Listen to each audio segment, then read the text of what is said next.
ইয়াস, এটা একটু উপরে তুলে দেবে। কি মেয়েরা বাবা, লজ্জা নেই? আরে আরে যেও না, ইস পড়ে গেল। আমি নিচে আসছি। এই নাও ধরো। আরে আরে আউ আউ, নাকটা ফেটে গেল মনে হয়। এখন দেখতে আসছো কেন? দেখি কি হয়েছে। আমার দাঁতগুলো দেখতে সুন্দর না, ফাজিল মেয়ে। আরে আমি কি বেশি করে ফেললাম? এখানে আর থাকা যাবে না। দেখি তো ডাইনিটা দেখছে কিনা। এত অত্যাচারের মধ্যে থাকা যায় নাকি?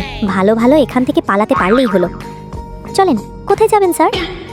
তুমি এখানে? এটা খুলছে না কেন? কি করতে চাইছো? আরে রিল্যাক্স, আমার ড্রাইভিং লাইসেন্স আছে, চাইলে অনলাইনে চেকও করে নিতে পারো। মেয়ে দেখে কেউ বিশ্বাস করে না, আমিও ড্রাইভিং করতে পারি। মেয়েরা কি গাড়ি চালাতে পারে না? আচ্ছা চলো, ওকে স্টার্ট দিচ্ছি।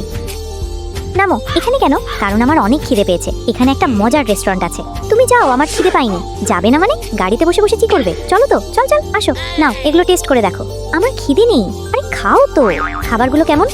অ্যাভারেজ। কেউ প্লিজ হেল্প করে। আরে কোথায় যাচ্ছো? ইয়াশের ছোটবেলার অ্যাক্সিডেন্টের কথা মনে পড়ে যায়। কি করছো? হসপিটালে নিতে হবে তো। হ্যাঁ তাই তো, অ্যাম্বুলেন্স কল করো কুইকলি।